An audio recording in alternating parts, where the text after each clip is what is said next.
सहेली।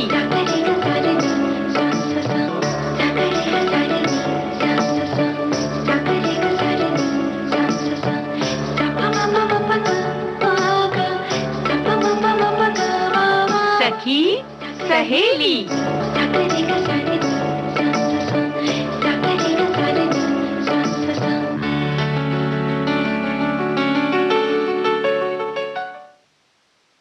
सुनने वाली सभी सखियों सहेलियों को दीपा माहेश्वरी और रेणु चतुर्वेदी का नमस्कार। और हमारे सभी जो भाई बंधु सुन रहे हैं उन सभी को भी नमस्कार और स्वागत है कार्यक्रम में। आज है सखी सहेली में जो सखी विशेष हम लेकर आएंगे। रेणु जी पहले बता देते हैं कि हम क्या क्या आज प्रस्तुत करने वाले हैं अपने श्रोताओं के सामने। तो आज है बांग्ला रंगमंच की कलाकार शाओली मित्रा। हम उनके बारे में जानेंगे। जी हाँ, वहीं हम बात करेंगे कि हमारी परंपरा, हमारी धरोहर क्या है, कितनी समृद्ध है और क्या क्या है इसमें, और किस तरह से हम इसको संभाल कर आगे बढ़ा सकते हैं, इसके बारे में भी चर्चा करेंगे। जी, और आदतों की जब बात होती है ना, तो हम डाल लेते हैं आदतें, कर भी लेते हैं, लेकिन जब अच्छे मन से हम आदतों को अपनाना चाहते हैं तो अच्छे मन से अच्छी आदतें पड़ ही जाती है। या यूं कह सकते हैं कि अगर हम अपना मन अच्छा रखेंगे तो जाहिर है कि हमारी जो आदतें होंगी वो भी अच्छी अच्छी हमारे पास आ जाएंगी और एक पूरा समग्र रूप से एक अच्छा माहौल बनेगा, है ना जी, या अच्छा सा व्यक्तित्व बन जाएगा।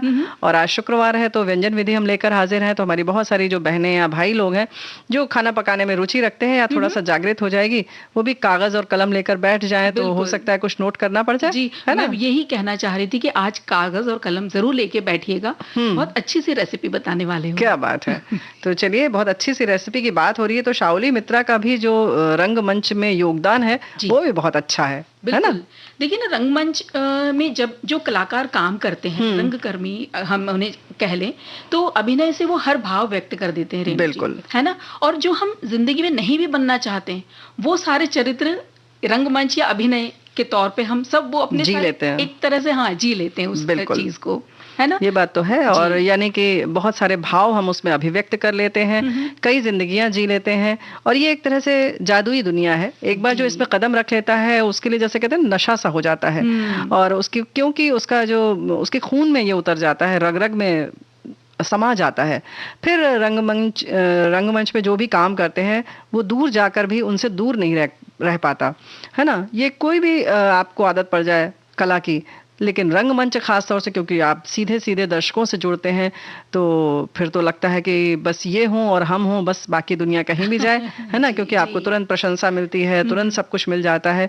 तो कुछ ऐसा ही हुआ बंगाल की रंगमंच की कलाकार शाओली मित्रा के साथ, जो थिएटर के साथ फिल्म अभिनेत्री, निर्देशक और नाटककार भी थी। जी, आप बांग्ला रंगमंच की जाने माने कलाकार सोम्बू मित्रा और तृप्ति मित्रा की पुत्री हैं।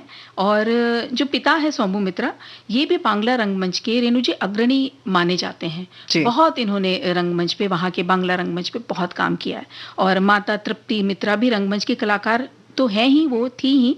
और अपने पति के साथ साथ उन्होंने धरती के लाल फिल्मों में, इस तरह की फिल्मों में काम किया और दोनों इस तरह की भूमिकाओं के लिए बहुत प्रसिद्ध रहे हैं। जी, जब घर में इस तरह का माहौल था दीपा, तो जाहिर है कि जो हमने कहा ना कि रग रग में पहुंच जाना, तो बड़ा सामान्य सी ये बात थी। घर में पूरा माहौल ही ऐसा था। तो ये बिटिया शाओली भी प्रभावित हुई और जाहिर है कि पूरा माहौल वही बन गया। और बहुत छोटी उम्र से ही अपने माता पिता के मार्गदर्शन में नाटकों में भाग लेना प्रारंभ कर लिया। और बस यूं कह लीजिए कि छोटी सी उम्र में वो मंच पर भी अभिनय करने लगी और बहुत परिपक्व हो गई थी। जी, हम बचपन से जो देखते हैं रेणु जी, वो हम कहीं कब सीख जाते हैं हमें पता नहीं होता। बिल्कुल।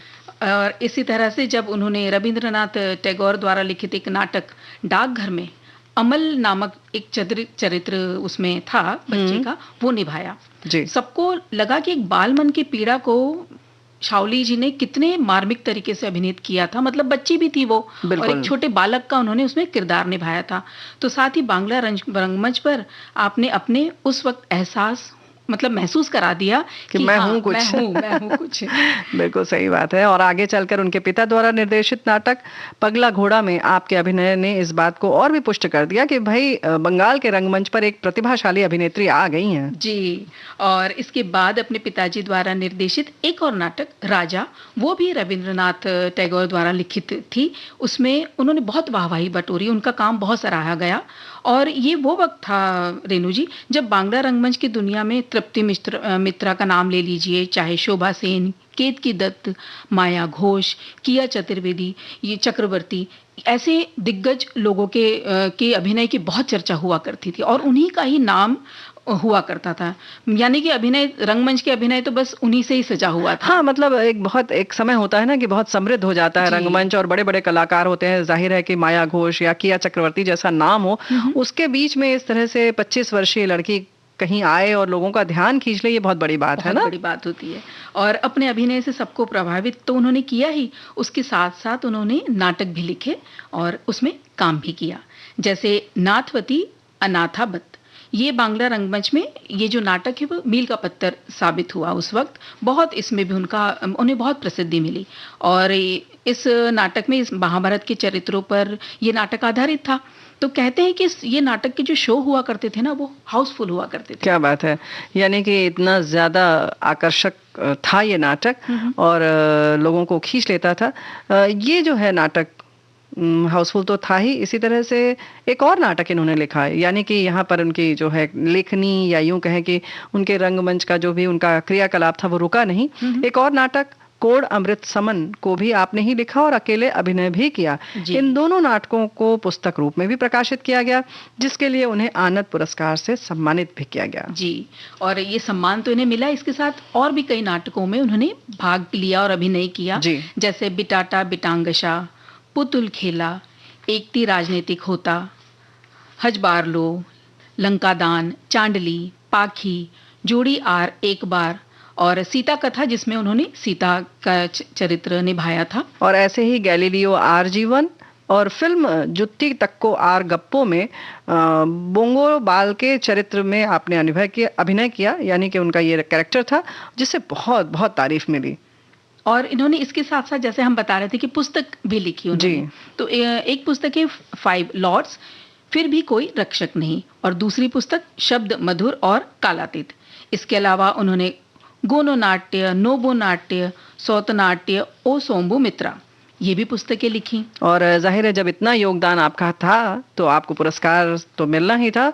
तो बांग्ला रंगमंच में अविस्मरणीय अभिनय के लिए 2003 में संगीत नाटक अकादमी पुरस्कार और रंगमंच में आजीवन उपलब्धि के लिए 2012 में बंगा विभूषण, कला में 2009 में पद्मश्री पुरस्कार आपको मिला। जी, तो कई पुरस्कार से जब वो सुशोभित हुई तो जाहिर है कि बहुत नाम था, बहुत सम्मान उन्हें मिलता था। वो जहाँ जाती तो जब भी वो स्टेज शो करती थी, मतलब बाद में ये हुआ था कि वो चल नहीं पाती थी जी, लेकिन बैठे-बैठे भी उन्होंने एकल अभिनय किया है। जी, तो भाई वही है ना, जैसे पता चलता है कि हाँ, उनकी रगों में था अभिनय करना और उसके बगैर वो जी नहीं सकती थी। बिल्कुल। 74 वर्षीय शाओली मित्रा के जो हैं 16 जनवरी 2022 को रंगमंच की, या यूं कहिए कि मित्रा युग का जैसे कि अंत हो गया, यानी उनकी सांसें थम गई और इस तरह से वो अलविदा कह गई। लेकिन उनकी कला को हम आज भी याद करते हैं और उन्हें नमन करते हैं।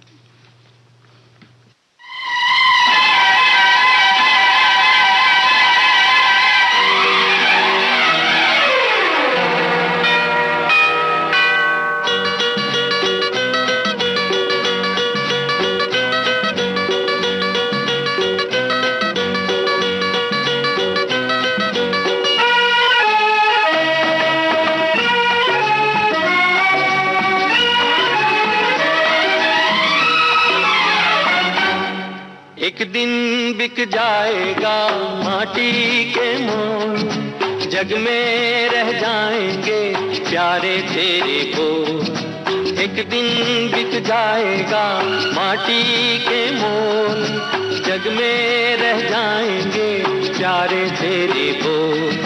दूजे के होठों को देकर अपने गीत, कोई निशानी छोड़ फिर दुनिया से डोल। एक दिन बिक जाएगा माटी के मोल, जग में रह जाएंगे प्यारे तेरे बोल। ला ला ला ला ला ला ला ला ला ला ला।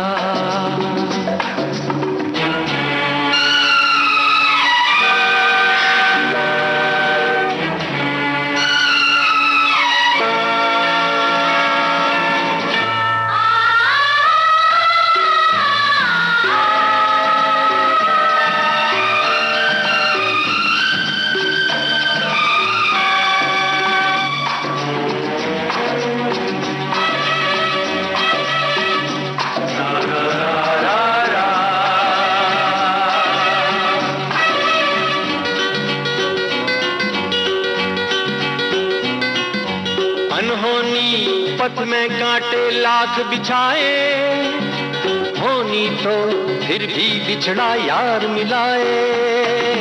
अनहोनी पथ में कांटे लाख बिछाए, होनी तो फिर भी बिछड़ा यार मिलाए।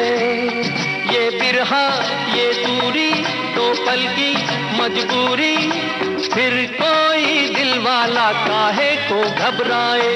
करम पम धारा जो बहती है मिलके रहती है, बहती धारा बन जा फिर दुनिया से डोल। एक दिन बिक जाएगा माटी के मोल, जग में रह जाएंगे प्यारे तेरे बोल। ला ला ला ला ला ला, ला ला ला ला ला ला।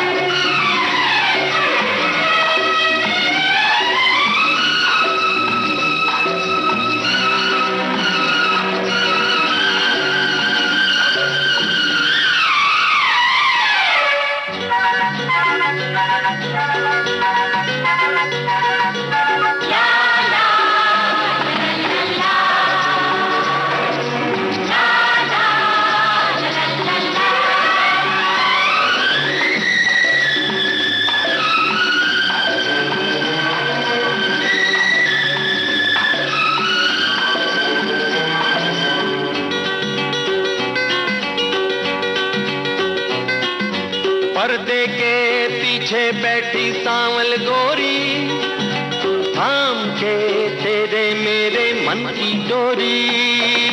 पर्दे के पीछे बैठी सांवल गोरी, थाम के तेरे मेरे मन की डोरी। ये डोरी ना छूटे ये बंधन ना टूटे, और होने वाली है अब रहना है थोड़ी। करम तम सर को झुकाए तू बैठा क्या है यार, गोरी से नैना जोड़ फिर दुनिया से डोल। एक दिन बिक जाएगा माटी के मोल, जग में रह जाएंगे प्यारे तेरे बोल। दूजे के होठों को देकर अपने की कोई निशानी छोड़ फिर दुनिया से डोल। एक दिन बिक जाएगा माटी के मोल, जग में रह जाएंगे प्यारे तेरे बोल। ला ला ला ला ला ला, ला ला।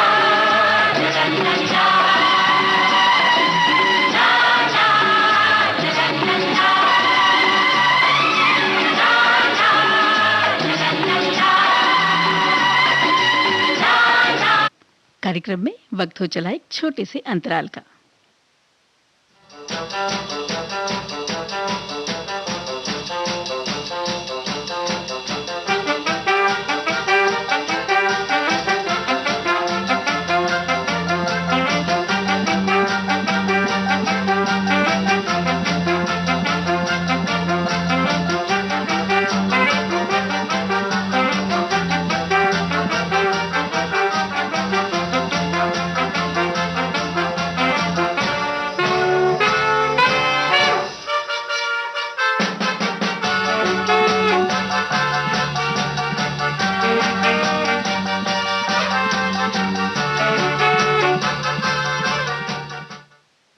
ब्रेक के बाद हम फिर आ चुके हैं।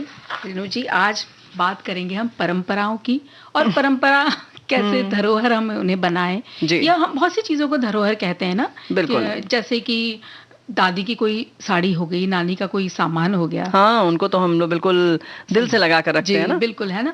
और बड़ी बहन का छल्ला हम छुपा लेते हैं, जब उनकी शादी हो जाती है ना तो बोलती तेरा ये चीज ना मुझे तेरी ये अंगूठी दे दे, या तेरा ये गहना मुझे दे दे, ये मुझे बहुत अच्छा लगता है। वो तो है। और वो ऐसा नहीं है कि केवल विवाह के बाद, बड़ी बहन के लिए तो हमेशा छोटे जो होते हैं वो देखते ही रहते हैं कि इनका कुछ भी हमें मिल जाए तो जैसे बड़ा प्रसाद स्वरूप लगता है। और यानी कि बिल्कुल हम जो भी चीजें होती हैं घर में, किसी बड़े की हो या वस्तु हो या कपड़ा हो, या इसी तरह से कुछ आदतें भी होती हैं जो धरोहर के रूप में हम लेते हैं और अपने आप मिल भी जाती हैं, है ना? या जैसे कि कभी कभी हम इतनी चीजें संभाल लेते हैं, यानी कि वो हो गई हमारी धरोहर जैसे आप बता रही हैं। और अब इन परंपराओं को जब हम परंपराओं की बात करते हैं तो हम उनके बारे में इतना सोचते नहीं है। हाँ, बस जो चला आ रहा है चलता चला आ रहा है, उस पर इतना ध्यान देते नहीं है। मम्मी ने कर लिया, बड़े घरों में बड़े ने कर लिया, अगर संयुक्त परिवार है तो चाची ने, सब लोगों ने देख लिया, और हमारा उतना ध्यान कभी कभी जाता नहीं है। हाँ, क्योंकि वो हो रहा होता है तो हम उतनी जिम्मेदारी नहीं लेना चाहते। लेकिन हाँ, जो हमारी परंपराएं हैं, जो हमारी धरोहर है, अगर हम उसको संभाल लें उस समय, जिस समय हो रही है, कोई बड़ा कर रहा है, जैसे तुमने कहा ना कि हमारी माँ कर रही हो, चाची कर रही हो, या बड़ी भाभी वगैरह हैं, जो भी हैं घर में, या आप अगर ससुराल में है तो सास हैं, दादी सास हैं, बुआ लोग हैं, जो भी हैं, वो अगर कर रही हैं और उन चीजों को हम कहीं लिख लें। अब आज तो बहुत अच्छा तरीका हमारे पास आ गया है कि अगर पूजा पाठ या कोई भी तरीका है कि हाँ आप घर में कोई तीज त्योहार है या कोई खास मौसम है, समय है, कुछ चीज बननी है तो कैसे होनी है, शुरुआत कैसे होगी, वो सब अगर हम वीडियो बना लें तो जाहिर है कि हम उसको रख सकते हैं, संजो सकते हैं। बिल्कुल, है ना? वीडियो तो एक तरीका है ही, लेकिन जब वो लिखित रूप में आ जाता है ना रेणु जी, तो कैसा रहता है कि एक समझ लीजिए कि हमेशा के लिए हो गया। हाँ, ये बात तो वीडियो है का ये है कि कभी शायद वो उड़ भी सकता है, क्योंकि मोबाइल है भाई, ये भी एक गैजेट ही हुआ, तो कभी नहीं हुआ सेव, कभी नहीं रहा, मोबाइल हमारा खराब हो गया, हमें नया लेना पड़ा। तो जैसे कभी कभी अनुभव हो जाते हैं ना कि हमारी कुछ अच्छी यादें मिट जाती हैं, लेकिन जब लिखा हुआ रहता है, कोई नोटबुक रहती है, तो उसका महत्व कुछ अलग ही हो जाता है। ये तो है। और आप सबने भी लिखा ही होगा जरूर। नोटबुक की बात जब आती है तो बहुत सारे, जैसे अचार डालने की विधि हो या कुछ खास व्यंजन या खास तौर से मिठाई आदि बनाने की विधि होती है, वो तो बिल्कुल रख लिया जाता है। बुआ दादी अगर कोई भी बताती हैं तो उन समय के हिसाब से रख लिया जाता है। अब ये हाँ, गजेट का ये फायदा है कि अगर आपकी दूर बैठी कोई भाभी, मामी या किसी से आप मांगती हैं तो वो फोटो खींच के उतनी लिखे हुए की भेज देते हैं, फिर आप उसको बड़े आसानी से बना लेते हैं। बड़ी मंगौड़ी, पापड़, बहुत सारी ऐसी चीजें हैं जिनको कि शायद हम कहीं ढूंढे तो मिल जाएगा आपको। आजकल बहुत सुविधा हो गई है। लेकिन आपके घर में कैसे बनता था, वो खास जो उसका स्वाद होता है, वो सिर्फ हमें अपने बड़े बुजुर्गों से और अपने घर वालों से मिलता है ना। और जब आपने बात की ना कि मिठाइयों की भी रेसिपीज लिख लेते हैं, तो मुझे याद आ रहा है, हमारी एक दूर की रिश्तेदार हैं, तो उनकी जब शादी हुई तो उस वक्त गर्मी की छुट्टियां चल रही थी, तो हम भी गए थे वहां शादी में। तो जब वापस आई तो उस वक्त उनसे क्या थोड़ी सी बातचीत हो गई, अच्छा लगा। फिर हम दोबारा जब उनसे मिले तो जब अपना सामान सब लगा रही थी तो हमने देखा एक नोटबुक थी, थोड़ी पुरानी सी फटी हुई। हमने उनसे पूछ लिया कि क्या है इसमें, क्या है ये? तो बोले देखो मेरी मम्मी को बहुत सारी मिठाइयां बनानी आती थी, तो हम एक एक करते लिखते चले गए। और आप यकीन मानिए उसमें 100 प्रकार के विभिन्न सिर्फ मीठे मीठे की रेसिपीज हैं, और आज भी उनके पास वो संजो के रखी हुई है। तो इस तरह से चीजों की बात हो गई, या हम व्यंजन विधि की बात हो गई। उसी के साथ साथ बहुत सारे हमारे पारंपरिक गीत होते हैं जी, चाहे वो विवाह गीत हो या जनेऊ गीत हो या अन्नप्राशन का गीत हो, वो सारे जो अलग अलग होते हैं। अब तो बात आती है पहले कि उस रस्म कैसे होगी, चौक कैसे पूरी जाएगी, या जिस समय बैठेंगे तो पहले क्या होगा, बाद में क्या होगा। और अब तो मतलब क्या कहना चाहिए, बहुत सारी चीजें हमें नहीं पता होती हैं। तो उन सारी चीजों को लिखना, उसके संग जो पारंपरिक हमारे गीत हैं उनको लिखना, केवल शादी विवाह संस्कार गीत नहीं होते हैं, बल्कि खेती किसानी के समय जो रोपते हैं, बोते हैं, उन सब के समय के अलग अलग गीत होते हैं। हल जोतते समय अलग गीत होता है। तो वो सारे गीतों को भी हम लिख सकते हैं, संजो सकते हैं और आगे अपनी परंपरा को आगे दे सकते हैं। बिल्कुल। और जो आप बात कर रही थी कि गीत होते हैं और जैसे रस्म रिवाज होते हैं, अब मान लीजिए एक लड़की के जब विवाह होता है तो मायके में एक रस्म एक तरीके से मानी जाती है, थोड़ा बहुत बदलाव ससुराल में आ ही जाता है। उसमें 19-20 हर घर का रहता है ना कि हमारे यहाँ नहीं भाई ऐसा नहीं, ऐसा होता है, तुम्हारे यहाँ वैसा होता होगा, लेकिन हम यहाँ पर अब इस तरह से होता है, आपको अब इस तरह से सीखना है। तो वो बदलाव भी जो आते हैं तो वो भी हमें देखने सुनने को मिलते हैं। उसे भी अगर हम लिख लेते हैं तो ठीक है, दो परिवार के हमें परंपराओं को जानने का मौका मिलता है। और वैसे भी दीपा, जानने का मौका तो मिलता ही है, लेकिन हर कोई यही चाहता है, जैसे हमने कहा ना कि अपना स्वाद तभी आता है जब हमें अपने घर वालों से मिलता है। हो सकता है कुछ नया आप खाएं या बनाएं तो आपको मजा आए, लेकिन फिर भी हम उसे कहीं ना कहीं मिस करते हैं। और वैसे भी कोई भी जो परंपरा, जैसे तुमने कहा कि ससुराल की हम सीखते हैं या किसी भी घर की सीखते हैं, तो जाहिर है कि जो भी परंपरा जिसके घर की होती है वो चाहता है कि हमारे की घर की जो परंपरा है, ठीक है कहीं की कोई और अच्छी परंपरा है तो उसे हम जरूर अपना लें, लेकिन जो हमारी चली आ रही, जो हमारी दादी परदादी नानी नाना जिसने भी चलाया है वो चलती जरूर रहे, है ना, और आगे हमारे बच्चे भी ऐसे ही करें। हमारी आंखों में सपने तो ऐसे ही रहते हैं, है ना। बिल्कुल। और जब दादी नानी इन लोगों के साथ हम बैठते हैं जी। और उनसे पूछते हैं कि बताइए चलिए ये त्योहार है, ये विशेष त्योहार है, तो अब हमें आने वाला है मान लीजिए ये त्योहार, तो अब बताइए हमें इसमें क्या क्या करना है। आप उनके चेहरे की खुशी देखिएगा, कितने प्यार से बताते हैं और कितने अपने मन से बताते हैं कि देखो पहले ऐसे करना है, ऐसे करना है, और बहुत तरीके से बताती, तुम है ना पहले इसका विधि लिखो, फिर और वो सब बिल्कुल बताती हैं, इसकी हेडिंग ऐसे लिखो, फिर इसके अंदर इस तरह से लिखो, आगे फिर उसमें सामग्री क्या लेना है वो लिखो, और यहाँ तक कि वो तो कभी कभी मात्राएं भी बता देती, ये इतना होना चाहिए, ये इतना होना चाहिए। बिल्कुल सही। लेकिन दीपा, ये अब हमें सोचना पड़ेगा, तुमने तो बड़े अच्छे विस्तार से बता दिया कि क्या हमारे नाती पर नाती या जब पूछेंगे तो क्या हम बता पाएंगे, तो जाहिर है कि शायद नहीं याद रहेगा। तो बेहतर है कि हम इसको संजोते रहें किसी भी रूप में। और जैसे तुमने बताया कि 100 व्यंजन विधि की उनके पास डेजर्ट की है कॉपी है। तो अगर ठीक है, अगर कहीं फट रही है, कहीं आपने संजो कर रखी है, तो उसको फिर से नया बना लें, या नहीं तो फोटो कॉपी करा लें। अब उसके बहुत सारे और भी माध्यम हो गए हैं, लेकिन आप उन्हें संजो कर रखें और ऐसे रखें कि जो बहुत आगे तक चलें, जी बिल्कुल, नष्ट ना हो। फिलहाल हम गीत सुन ले या कुछ और समय गीत सुन लेते हैं।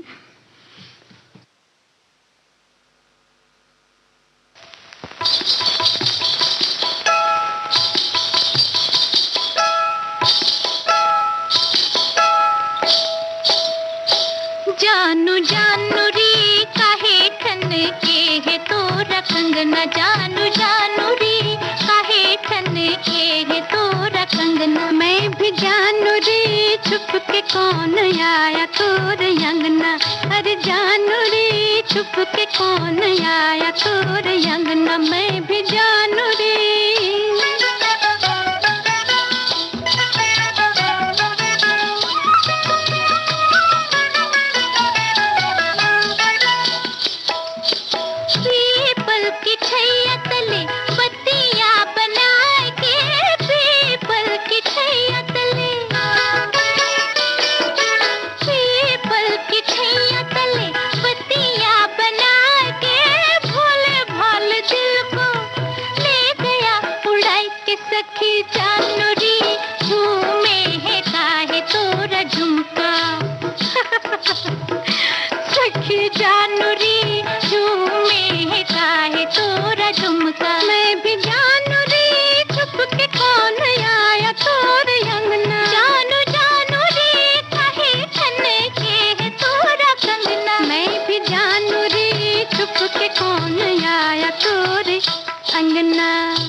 रेणु जी, इन सब बातों को सुन के हमारे एक श्रोता लिखते हैं कि गमछा या अंगोछा जो होता है ना, वो जी। भी हमारा पारंपरिक परिधान है जो बहुत उपयोगी वस्त्र है। जी। आजकल ये कोरोना से बचने के लिए मास्क के रूप में भी काम आ रहा है और हमारी समृद्ध परंपरा ने हमें नमस्कार करना सिखाया है, हमारी जीवन पद्धति का ये हिस्सा है। और कोरोना ये जो वायरस है उसमें बचने में तो ये पूरी दुनिया वैसे ही आजकल नमस्ते कर रही है। जी। और जैसे हमारे बुजुर्ग हमेशा से ये कहते आए हैं कि मनुष्य और प्रकृति एक दूसरे के लिए बने हैं। यदि मनुष्य प्रकृति के काम में अंधाधुंध हस्तक्षेप करता है तो प्रकृति अपना बदला जरूर लेती है। तो जो कि हम कोरोना वायरस के रूप में देख रहे हैं। नव दुनिया को शहर के जानकारों ने बताया कि हमारी समृद्ध परंपरा की जड़ें कितनी गहरी हैं और आज भी यह प्रासंगिक है। क्या बात है, तो बहुत अच्छा आपने बहुत लिखा अच्छा। और ये बात बिल्कुल सच है। हमारे एक और साथी लिखते हैं कि हमारी परंपरा हमारी धरोहर, इसके बारे में सबसे पहली बात ध्यान में आती है कि सुबह उठते ही अपनी परंपराओं का वहन प्रारंभ हो जाता है। राम जी के लिए भी तुलसी जी ने बताया कि प्रातः काल उठकर सर्वप्रथम वे माता पिता को नवावही माथा, बड़ों को प्रणाम करने की तथा ईश्वर को पूजने की हमारी परंपरा हमें नम्रता और श्रद्धा का गुण भर देती है। ये इन्होंने बहुत अच्छी बात याद दिलाई दीपा की। सच बात है कि सुबह उठ के अगर हम प्रकृति को धन्यवाद दें, नमन करें, तो पूरे दिन वो विनम्रता और नम्रता कहीं ना कहीं आपके अपने स्वभाव में भी आ ही जाती है, बनी रहती है। जी। तो जो सुबह हम करते हैं, जैसे अक्सर हम जो गाना गुनगुनाते हैं वो पूरे दिन जबान पे रहता है। बिल्कुल। तो इसी भाव से अगर आप उठेंगे तो जाहिर है कि वो भाव आपके मन में पूरे दिन वही रहेगा, दिन भर रहेगा। जी। और एक और बात कहना चाह रहे थे परंपरा को लेकर के कि जो बच्चे विदेश में चले जाते हैं, जी। रह जाते हैं, जैसे आपने पहले भी बताया कि वीडियो के जरिए भी हम उनसे बात तो कर लेते हैं, हम जी। उनके वीडियो के जरिए सारी पूजन की चीजें या जो भी घर में हो रहा है वो उन्हें बताया जा सकता है, लिख के भी दिया जा सकता है। और कहीं कहीं हमने ऐसे उदाहरण देखे हैं कि बच्चों ने कहा मम्मी को कि इतना अच्छा बनाती हो, इतना अच्छा करती हो, तो एक ब्लॉग लिखना शुरू कर दो। जी। तो वो अब आज एक सफल ब्लॉगर के रूप में भी काम कर रही हैं और अपने अलग अलग व्यंजन वो डालती हैं, बताती हैं। तो सिर्फ उनके बच्चे नहीं देख रहे हैं, उनके जानकार वाले, और अब तो धीरे धीरे उनको उनकी प्रसिद्धि बढ़ती चली जा रही है। जाहिर है। तो इस तरह से कोई भी चीज जो हम अपनी परंपराओं को लेकर चलते हैं तो कहीं ना कहीं हमें उसका फायदा भी मिलता है, यानी कि खुद आप अपने परिवार में भी, और यूं कहें कि दुनिया भर के जितने और बच्चे हैं वो भी आपसे सीख रहे हैं। तो बड़ी अच्छी बात है कि हम अपनी परंपराओं को लेकर चले। और इसी तरह से परंपरा तो हमारी ये भी है, जैसे हमने कहा सुबह उठ के वाली बात है, इसके लिए हर बात में धन्यवाद देना या विनम्रता हमारा जो है गुण है। जी। बड़ों को सम्मान देना, जैसे कहते हैं ना, बड़ों को पीढ़ा छोटों को पानी, तो तुरंत देना चाहिए। कि कोई बड़ा आ गया तो आप उसे पीढ़ा देने का मतलब केवल ये नहीं है कि आप उसे कुर्सी दे दें और जी। उसके बाद उनके संग व्यवहार वैसा ना करें। बड़कपन देने का मतलब ये है कि आप उन्हें सम्मान दे रहे हैं, कि आप बैठें, आपका और जो इसी भी। में एक चीज और ध्यान आई मुझे कि हम बेटियों के साथ साथ बच्चों को, बेटों को भी बचपन से ही सारी परंपराएं बताएं। कहीं जी। छूट जाती हैं ये चीजें। हाँ, वो बिल्कुल। खेलने में बाहर रह जाते हैं और पता नहीं चलता है। हम लड़कियों को तो खींच के बुला लेते जी। हैं, बेटियों को कि आओ देखो कैसे करना है, तुम्हें आगे चल के ये सब सीखना है। लेकिन बहुत जरूरी है कि हम अपने बेटों को भी ये सारी बातें बताएं, उन्हें बिठाएं और क्या तैयारी हो रही है, और उन्हें परिधान पूरे पहनाएं। वो पहनते नहीं है, लेकिन उन्हें उस दिन कुर्ते या जो भी आपके घर में आपके पारंपरिक परिधान होते हैं उन्हें जरूर पहनाएं, ताकि उन्हें उसका महत्व और उसका मोल समझ में आएगा। बिल्कुल। और अभी मोल और वक्त हो चला है एक छोटे से ब्रेक का।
अंतराल के बाद हम फिर आ चुके और बहुत सारी बातें करते हैं, अच्छे-अच्छे मन से करते हैं, तो अच्छी-अच्छी बातें निकलेंगी। बिल्कुल अच्छी बातें निकलेंगी। अच्छी बातों की बात से एक बात और बहुत ज़रूरी याद आ रही है। दीपा, हम लोगों ने पतंगबाज़ी पर बहुत सारी बातें की जी। और बहुत ऐसा भी हुआ कि हमने उस समय तो बहुत सावधानी की बात की, लेकिन फिर भी पंछी तो पंछी ही हैं। बहुत सारे ऐसे पंछी थे जो घायल हुए, बहुत जी। से ने अपनी जान गंवाई, लेकिन ऐसा नहीं है कि उत्तरायण खत्म हो चुका है। पतंगबाजी अगर खत्म भी हो गई है, रुक भी चुकी है, लोग नहीं कर रहे हैं या कम कर रहे हैं, अभी भी बहुत सारी जगहों पर मांझा या जिसको बोलते हैं डोरी जो उसकी है डोरी, पतंग जी। की, वो अभी भी बहुत लंबी लंबी कहीं फंसी हुई है। जी। तो हम गुजारिश ये करते हैं लोगों से कि कृपया उसको निकाल लें। आपकी छत पर कहीं पड़ा है या ऊपर की छत से नीचे की तरफ कहीं गया है तो अभी भी बहुत संभावना है, क्योंकि अभी 2 दिन पहले ही एक कौवा जो था उसमें फंसा हुआ था जी। और उसको मुश्किल से निकाला गया और बाकी कौवे इतना शोर कर रहे थे जब तक उसको निकाला नहीं गया। सब परेशान थे कि किस तरह से इसकी जान बच जाए और सभी लोग परेशान थे, इंसान भी परेशान थे। तो ये परेशानी का सबब तो बन गया, लेकिन ऐसे ही न बने ये परेशानी का सबब तो बेहतर है कि हम अपने आसपास आप थोड़ा नजर घुमाएं। कहीं पेड़ों पर आप देखें कि पेड़ पर तो नहीं, कहीं बहुत लंबे से मंजे हैं या जी, पतंग जी। है उसके संग लंबे लंबे डोरे लगी हुई हैं, जी। उनको कृपया करके निकाल लें ताकि ऐसे जो पंछी हैं, जो मूक हैं, जो बता नहीं सकते कि वो फंस गए हैं, उन्हें हम बचा सकें। है ना? बिल्कुल, और ये बहुत ज़्यादा ज़रूरी है क्योंकि वो बोल पाते नहीं है और उनकी, देखिए जैसे आपने बताया कि दूसरे कौवे चिल्ला रहे थे तो भावनाएं तो उनमें वैसी ही समाहित वैसी होती ही है। है। अगर मैं बताऊंगी तो शायद इस समय विश्वास नहीं होगा, ये कल की बात है और हम ऐसे ही बरामदे में छत है छोटी सी, जी। और जैसे ही गए और वो ढेर सारे कौवे एक साथ चिल्लाने लगे तो हम एक बार तो ऐसे घबराहट हुई कि कहीं ऐसा तो नहीं कि आक्रमण के मूड में है। जी। फिर लगा कि कहीं वो घटना याद आई कि कहीं कोई फंसा तो नहीं है। जब तक देखते, लेकिन उन्होंने जहां जहां हम झांक रहे थे वो भी वैसे ही झांक रहे थे। जी। तो समझ नहीं आ रहा था कि क्या है। फिर 2-4 कौवे ऊपर उड़ के गए, फिर नीचे गए, तब देखा कि बहुत लंबा जो मंजा था वो फंसा हुआ था और उन्हें मालूम था कि ये इनके लिए घातक है। घातक है। और यकीन मानो दीपा कि ये बिल्कुल सच बात है, ये कल की ही घटना है, इसलिए और हम इसको साझा कर रहे हैं। फिर निकाला गया, उस बहुत लंबा मंजा था, लेकिन उन पंछियों को पता था कि हाँ, उनके किसी साथी ने इससे परेशानी झेली है, जी। इसको निकलवा लिया जाए और ये इंसान निकाल सकते हैं। तो भाई जब हमें पंछी समझा सकते हैं तो भाई हम खुद भी तो समझ सकते हैं ना। बिल्कुल बिल्कुल। और जैसे आपने घटना बताई तो मैं भी घटना साझा करना चाहती हूँ। जब हम उस दिन संक्रांति के बाद हम बाहर निकले जी। प्रोग्राम करके 14 तारीख को, तो जब घर लौट रहे थे रेणु जी, तो बाइक पर एक पति पत्नी जा रहे थे। जी। तो बहुत दूर से मंजा मुझे भी दिखा, तो चेहरे पे एक स्माइल आई कि पतंग पतंग देखिए, बात की थी कहीं हमने होगी कि पतंग आसपास। कटी है और जी। हम बात ही कर रहे थे और देखिए दूर से मुझे दिख गया कि पतंग कटी हुई नीचे आई, उनकी साड़ी में वो उसका मंजा उलझा फंसा। ये तो चलिए उन्होंने होशियारी रखी कि वो साइड में रुके और उन्होंने अपनी शायद पहिए में भी वो अटक गया था, तो उन्होंने उसमें से निकाला, अपनी जो चप्पल और साड़ी के बीच में जगह होती वहां जी, कहीं फंस गया, उन्होंने उसको निकाला और उसके बाद वो आगे बढ़ी। तो इस तरह की घटनाएं हो जाती हैं और हमें सही में रास्ते में अगर हम चल रहे हैं, दोपहिए में चल रहे हैं अगर, तो बहुत ध्यान देना पड़ता है इन दिनों में। हाँ, मैंने तो जैसे पहले ही कहा था कि गले में दुपट्टा या साड़ी जी, आदि आप आपने लपेटें, बताया। अगर वो सीधे गले में जाता तो शायद घायल भी हो सकते घायल थे भी वो। हो सकते थे। तो कुछ छोटी छोटी चीजें हैं, लेकिन फिलहाल उत्तरायण जरूर समाप्त हो चुका है। लेकिन ये जो है हमारा कहने का मतलब है कि डोर कहीं भी आपको दिखती है तो कृपया उसको निकाल दें और उन्हें बचा लें, पंछियों को। जी। अब जैसे बात कर रहे थे कि अच्छे मन से हम अच्छी जैसे बातें करना चाहें या अच्छी आदतों को हम अपना चाहें, जी। तो बहुत सी आदतें तो ऐसी होती हैं जो आ जाती हैं, हमें पता नहीं चलती है। बाद में पता चलता है कि वो अच्छी थी कि खराब, है ना। बाद में लगता है कि हमने अपना तो ली, लेकिन अब हम इसमें ना थोड़ा सा उब रहे हैं। अपनाते वनाते नहीं है। देखो दीपा, होता क्या है कि हमारी आदत पड़ जाती है बस, है ना। कुछ हाँ चीजें हैं जिनकी कि हम चाहते हैं कि हमारी आदत पड़ जाए, जैसे टहलना है या कोई स्वास्थ्यवर्धक खाना खाना है, जो कि दिल तो करता नहीं है। बिल्कुल। जैसे कि कुछ भीगी हुई मूंग की दाल हो, उसके संग सलाद हो, ये सारी चीजें आदत डालनी पड़ती है। इसीलिए हम लोग बीच बीच में सत्संग करते रहते हैं। सत्संग ये वाला सत्संग, खाने पीने वाला कि हमें क्या खाना चाहिए, कितने बार टहलना चाहिए, कैसे धूप में बैठना चाहिए। तो ये सब आदतें जो हैं वो सब डालनी पड़ती हैं और कुछ तो पड़ जाती हैं। बिल्कुल। अच्छा, इसमें एक छोटी सी बात याद आती है कि हम जब मम्मी के पास थे, मम्मी को कहा करते थे कि मम्मी चले जाओ, थोड़ा सा घूम आओ सुबह, तो इतनी जोर से चिल्ला देती थी, क्या करें, सब तो तुम्हारा काम कर रहे हैं, कहाँ फुर्सत है हमें, किधर बोल रही कि जाओ, चली जाओ, पास के बगीचे में सैर कराओ। तुम भी यही कहती हो क्या? नहीं, ऐसा नहीं है।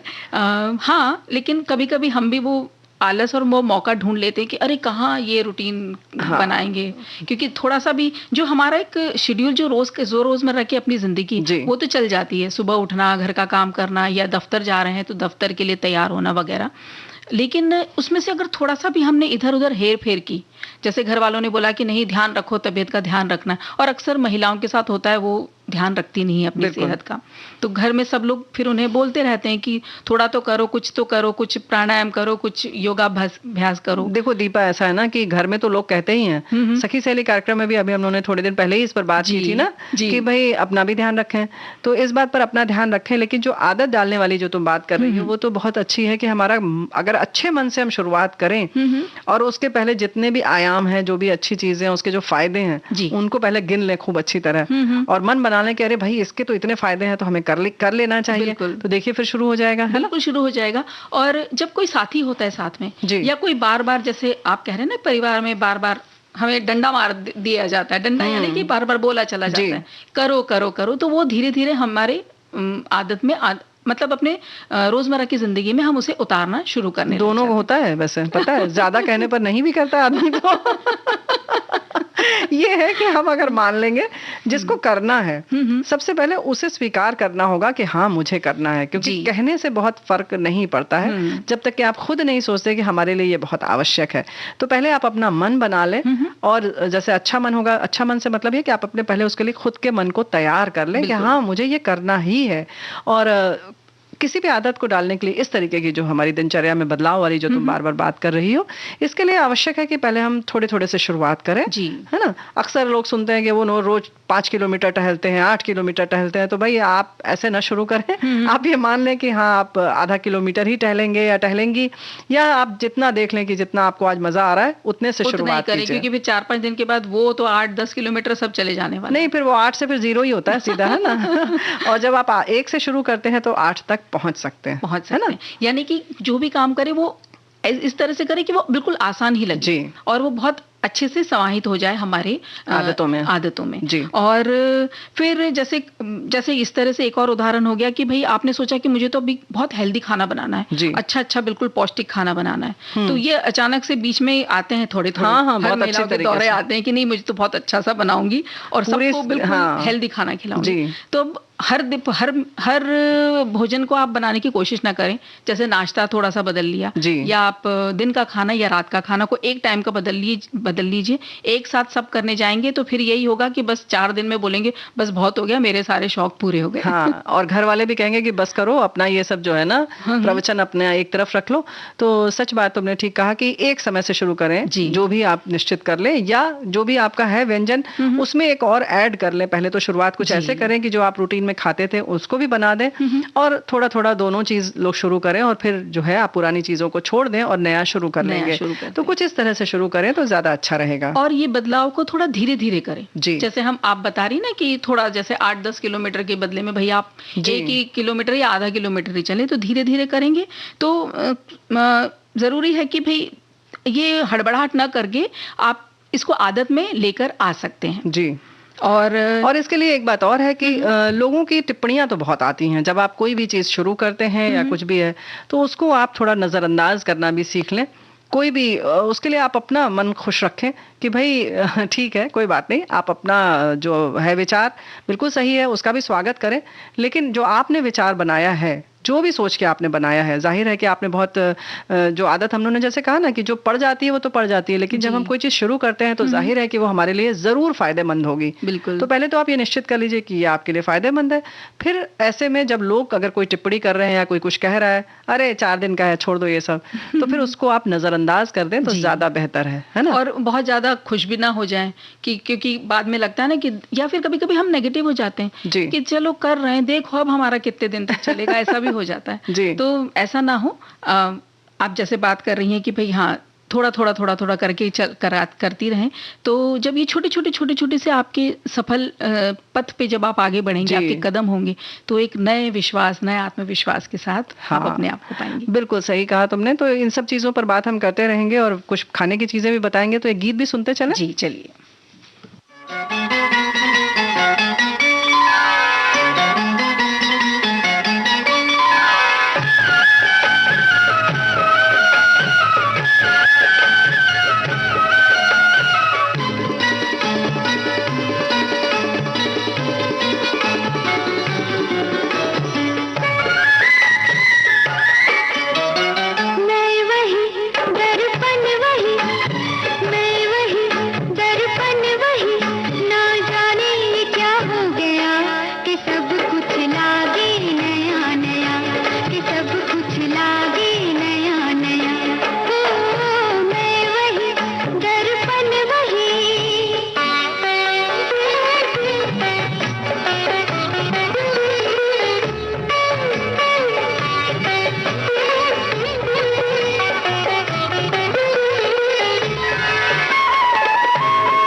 कुछ लागे। तो भाई सब कुछ लागे नया नया तो अच्छी बात है, लेकिन ऊंधियू जो हम बता रहे हैं वो नयापन नहीं है। हमारे बहुत सारे साथी बना चुके हैं, त्योहार उनका जो था उसमें बनाया था, लेकिन वैसे भी बनता रहता है। ये बड़ा खास व्यंजन है ना सर्दियों का, और बड़ा पौष्टिक भी होता है क्योंकि उसमें बहुत तरह की सब्जियां होती हैं। तो बताते हैं इसको। इसके लिए सबसे पहले सामग्री लोग लिख लें। वाल की पापड़ी अगर न मिले तो कोई भी फली ले ले जिसमें दाने होते हैं, है ना। और 1.5 पापड़ी फिर चाहिए कि इसमें 1.5 कप चाहिए करीब, है ना। और छोटे आलू चाहिए, कंद या सूरन वो चाहिए, फिर शकरकंद चाहिए। तो ये करीब आप अपने परिवार के हिसाब से देख लें, लेकिन शकरकंद करीब लगभग 1.5 कप ले लें आप। कंदा जो होता है वो या जामनी रतालू जो होता है उसे भी लेना है, उसे छील के ले लें आप। 5-6 छोटे बैंगन ले लें। और इसमें एक ख़ास बात यह है कि मेथी के मुठिए जो पड़ते हैं उसके लिए अलग से हम बता दें पहले। 1.5 कप बारीक कटी हुई मेथी, ये मेथी यानी मेथी का साग, और 1 चुटकी बेकिंग सोडा, और आधा कप बेसन, 2 टेबल स्पून गेहूं का आटा, 3 टेबल स्पून तेल, और आधा टेबल स्पून हल्दी ले लें। 1 छोटा चम्मच मिर्च पाउडर, नमक, फिर छोटा जो है चाय का चम्मच आप शक्कर भी ज़रूर ले लें। और इसके संग संग 1.5 छोटा चम्मच अदरक हरी मिर्च का पेस्ट, और तलने के लिए फिर तेल चाहिए आपको। तो साथ मिलाने के लिए मसाला, आधा कप ताज़ा कसा हुआ नारियल, 3/4 कप बारीक कटा हुआ धनिया, और 2 बड़ा चम्मच बारीक कटा हुआ ताज़ा हरा लहसुन। नमक भी अपने हिसाब से ले लें जितना आप लोग खाते हैं, और 1 चाय का चम्मच चीनी, 1 चाय का चम्मच धनिया जीरा पाउडर, और ऐसे ही 1.5 बड़ा चम्मच लाल मिर्च पाउडर। लाल मिर्च पाउडर की भी बात है कि कितना तीखा आप ले रहे हैं उस हिसाब से आपको लेना होगा। 1 चम्मच नींबू का रस, 1 चाय का चम्मच हरे मिर्च का पेस्ट ले लेंगे। 2 छोटे केले कड़क और पके हुए हों, और 2 बड़े चम्मच तेल, 1/4 चम्मच हींग चुटकी भर, और आधा छोटा चम्मच अजवाइन, नमक लेंगे, फिर 1/4 धनिया और जीरा पाउडर, आधा चम्मच चीनी, और ऊपर से सजावट के लिए ताज़ा बारीक कटा हुआ हरा लहसुन ले लेंगे। अब इसको बनाने के लिए जो है सब्जियों के लिए ख़ास तौर से पहले बता दें, ताज़ी वाल और उसके बीज, अजवाइन को, सोडा बाइकार्ब को अच्छी तरह से मिला लें और 30 मिनट के लिए ढककर रख दें। और फिर मुठिया बनाएंगे, है ना। जी, तो मुठिए के लिए क्या करना है कि जो मुठिए की सामग्री बताई है अभी आपको, कि थोड़े से पानी में इसका एक मिश्रण बना लें।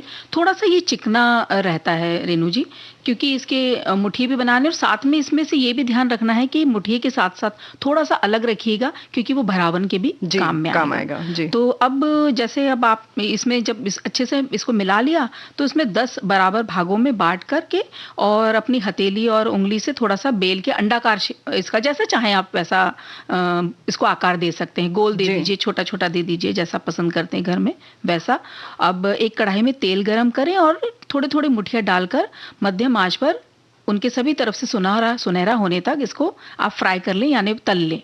अब इसको एक पेपर पे निकाल लीजिए, ये एब्जॉर्बेंट जो पेपर होते हैं उस पे निकाल लीजिए और साइड में रख दीजिए। इसी मसाले में से जो है आगे जो है जो मुठिया मसाला थोड़ा सा हमने निकाल कर अलग रखा था, केले के स्टफिंग के लिए इसको तैयार मान लेते हैं। और बैंगन में भी थोड़ा डाल दीजिए। बैंगन में थोड़ा मसाला भरिए, मसाले में बैंगन सहित सारी सब्जियां डाल दीजिए, बैंगन सहित पूरा वो जो मसाला है, और उसमें अच्छी तरह मिलाकर फिर अलग रख देंगे। अब एक चौड़े प्रेशर कुकर में, जो थोड़ा मुंह का चौड़ा हो, उस प्रेशर कुकर में तेल गरम करें, हींग अजवाइन डालकर मध्यम आंच पर कुछ सेकंड तक भून लें। जी, और जब हींग डालकर भून लिया उसके बाद आप ये जो वाल है वो डाल लीजिए। उसके बाद मसाले वाली जो सब्जियां तैयार करी है ना वो डाल लीजिए, और वाल के बीज वगैरह भी सब इसमें अभी डाल दीजिए। थोड़ा सा पानी डालना है इसमें, नमक, हल्दी, धनिया, जीरा पाउडर, और ये जो चीनी अलग से रखवाई थी वो भी इसमें डाल लीजिए। अब इस मसाले को के जो पानी क्योंकि मसाला बनाया है, नमक डाला है, तो नीचे पानी उतरेगा ही। तो वो जो पानी नीचे उतरा है वो आप सबसे ऊपर डालिएगा, और 2 सीटी तक इसको प्रेशर कुक होना है। फिर ढक्कन खोलने से पहले भाप सारी निकल जाए तभी आप ढक्कन खोलिएगा। जब बिल्कुल एकदम से लगे कि हाँ, सिर्फ सीटी उचका के देख लेते हैं कि हाँ अब इसमें कोई भाप नहीं है, अब आप इसको एक पैन में बाहर निकालिए, अच्छे चौड़ी सी कढ़ाई या पैन आपके पास हो तो उसमें निकालिए। अब यहाँ पर केले को आपने भरावन के लिए, हम स्टफिंग के लिए कैसे बीच में चीरा मारते हैं, वैसे मार के वो जो हमने मसाला अलग रखा था वो उसमें भरना है। और केले के फिर छोटे छोटे, उसके अलावा बड़ा पूरा लंबा केला नहीं रखना है, उसके भी 3-4 टुकड़े कर दीजिए, वो ऊपर डालिए। और फिर जो अच्छे से इसको हल्का हल्का हिलाना है, क्योंकि अभी मुठिया भी डला है, ये केले भी डले हैं, तो टूटने का इसका बहुत संभावना बहुत रहती है। और बिल्कुल ऐसे खिचड़ी जैसा ना हो जाए, तो मिक्स ना हो जाए सब, तो थोड़ा सा संभाल के वो जैसे फ्लैट जो जैसे पराठा वादी पलटते हैं उनसे आप चलाएंगे तो ज्यादा बेहतर रहेगा। तो ये बिल्कुल मध्यम आंच पे 10 मिनट तक अब इसको पकने देना है, ताकि केला ना बहुत कच्चा रहे ना पका रहे, और मुठिए भी गल ना जाए, मुठिए भी पूरे अक्खे ऐसे दिखने चाहिए पूरे पूरे। तो इसके बाद आप इसको चाहे जिसमें आप सर्व करने के लिए रखें, वैसे तो पारंपरिक तौर पे इसको गुजराती में अपने इसके साथ खाते हैं, किसी मीठे के साथ खाते हैं, और आप चाहे तो पराठे के साथ खाइए, राइस के या चावल के साथ खाते हैं, जैसे आप घर में पसंद करें वैसे इसे खाया जा सकता है। तो भाई इस तरह से बड़ा विशेष व्यंजन है जो उत्तरायण पर खास तौर से जरूर बनता है। तो आपने सुना इसको। इसके संग संग एक और चीज है कि अगर जैसे कि इडली जब बनाते हैं हम, तो उसके थोड़े से वेरिएशन होते हैं। अगर आपको सामान्य इडली सांभर चटनी के संग खाते ही हैं, लेकिन बच जाए या वैसे भी हमें तो बहुत पसंद है, उसको अलग से आप थोड़ा सा फ्राई कर लें, और उसके बाद फ्राई करके उसको अलग कर लें, यानी तल लें, जिस भी तेल घी में आप जैसे चाहती हैं। बहुत ज्यादा आप सेमी फ्राई भी कर सकती हैं, उसको डीप फ्राई भी कर सकती हैं, ये आपके ऊपर है कि ज्यादा तेल में आप उसको तलना चाहती हैं या सेमी भी कर सकती हैं, कम में, जैसे पराठा आदि बनाते हैं वैसे दोनों तरफ आप सेक के किनारे कर लीजिए। और फिर एक कुछ सब्जियां हैं, जैसे गाजर है, गाजर को आप पतली पतली लंबी लंबी काट लीजिए, शिमला मिर्च आप चौकोर चौकोर काट लें, तो प्याज भी, हाँ प्याज भी ऐसे ही चौकोर काट लें, और मटर भी ले लें आप, मतलब छिली हुई मटर के दाने ले लें, हरी वाली मटर, और इन सबको एक तरफ रख लें। थोड़ा सा हरी मिर्च थोड़ी तिरछी तिरछी काट लें, बल्कि लंबी काट लेंगे तो ज्यादा अच्छा है, जैसे चाइनीज उसमें पड़ती हैं। और उसके संग अदरक आप घिस लें, और इन सबको एक तरफ रख लें। थोड़ा सा कड़ी पत्ता रख लें, और राई चाहिए, सरसों, बल्कि सरसों या राई, जैसे भी, बड़ी वाली राई या छोटी वाली जो आपके पास है वो आप ले लें।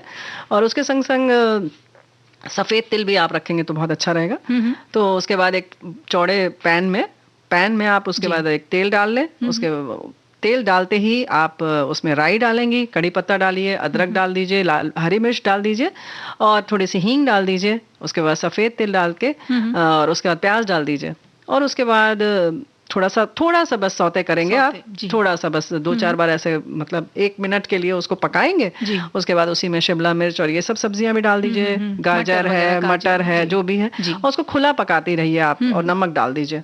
और उसका ज्यादा उसको मतलब ढकिए तो बिल्कुल मत, थोड़ा सा जैसे पक जाए, जितना कि हम चाउमीन आदि में खाते हैं ना, आधा पक जाए बस, और उसमें ये कचकचा सा जो रहता है, कचरा सा जिसको कहते हैं ना, वो रहे। उसमें फिर बहुत फाइन चॉप किया हुआ आप टमाटर डाल लीजिए, और टमाटर प्यूरी भी साथ में डाल सकते हैं, या सॉस डाल लीजिए थोड़ा सा, नहीं तो सॉस आप चाहें तो खाने के संग बाद में भी खा सकते हैं। उसके बाद ये जो फ्राई की हुई इडली है वो डाल दीजिए, और तुरंत सर्व कर दीजिए। तो अच्छा सा, मतलब पौष्टिक नाश्ता बन सकता है। और अगर कभी कभी इडली कम रहती है तो आपकी क्वांटिटी भी बढ़ जाती है, और संपूर्ण, मतलब ये अपने आप में एक संपूर्ण आहार है। अगर एक बार अगर आप खाना चाहें तो इसमें सब सब्जियां भी हो गई, इडली के रूप में राइस भी, चावल भी आ गए, और दाल भी होती है। तो ये भी एक रेसिपी है जो हमारी सखियां बना सकती हैं। जी हाँ, बिल्कुल। एक गीत सुन ले। देखने में भोला है दिल का सलोना, बम्बई से आया है बाबू चिन्ना।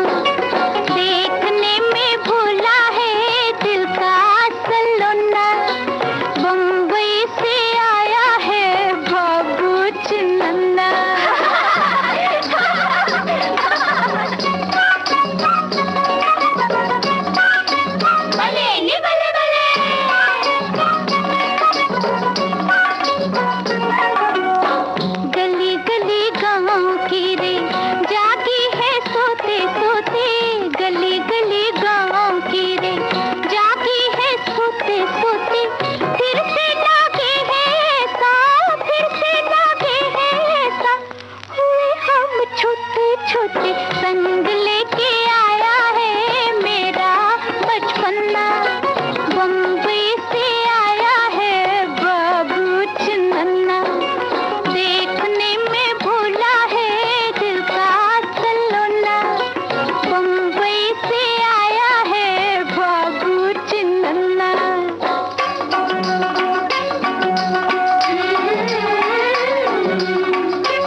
मौसम उसे ना बनाना जी, हसीनों का शहजादा है, हसीनों का शहजादा है, हसीना उड़ाना जी, दिल उड़ा ले जाएगा, छोड़ो बचपना, बम्बई से आया है बाबू चिन्नन्ना, देखने में भोला है दिल का सलोना, बम्बई से आया है बाबू चिन्नन्ना।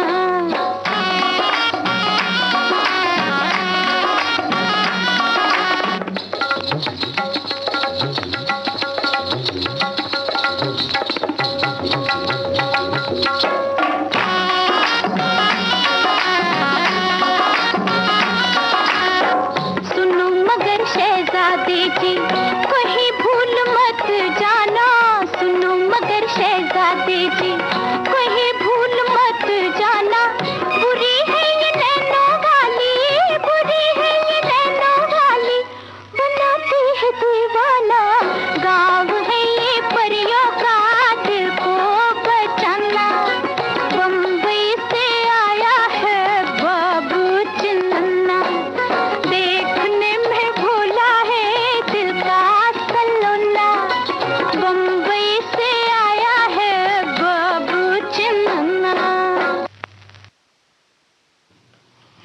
तो भाई आदतों की बात कर रही हो तो खाने पीने की अच्छी आदत की बात है। और जब मौसम है तो बाजरा बहुत आ रहा है, बाजरे की रोटी हम खा रहे हैं और तरह तरह से उसका प्रयोग कर रहे हैं, तो बाजरे की खिचड़ी भी खाई जा सकती है।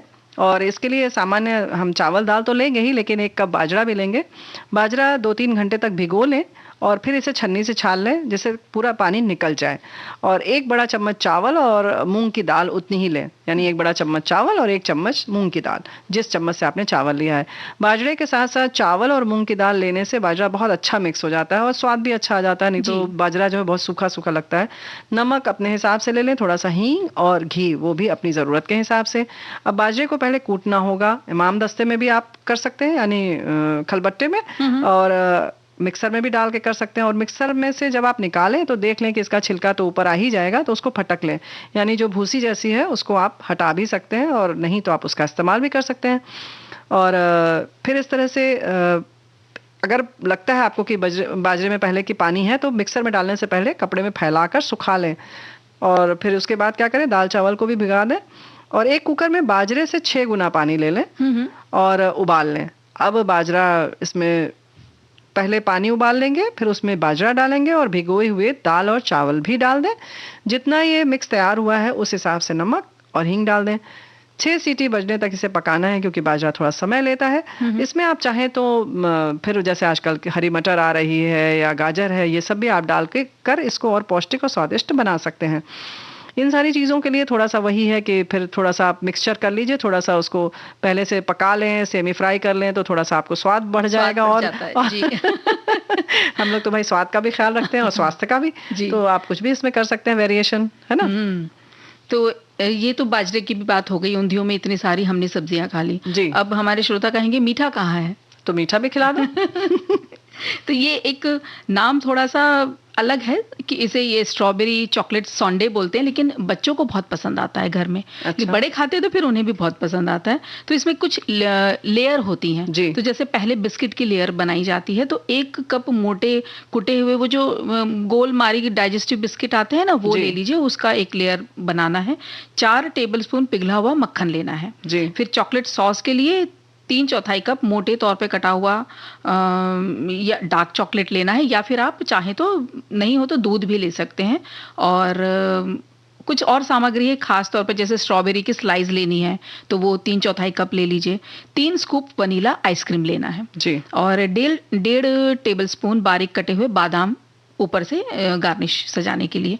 अब तरीका यूं है कि बिस्किट की परत लगानी है तो एक बाउल, ऐसा कुछ कांच का ऐसा बर्तन जिसमें से दिखे, पारदर्शी कुछ भी आप बर्तन लीजिए तो दिखने में बहुत सुंदर लगता है, इसलिए वैसा बर्तन ले और उसमें दरदरे कुटे हुए बिस्किट और मक्खन को डालकर अच्छी तरह मिला लीजिए। मिश्रण को 3 बराबर भागों में आप बांट कर अब इसको एक तरफ रख दीजिए।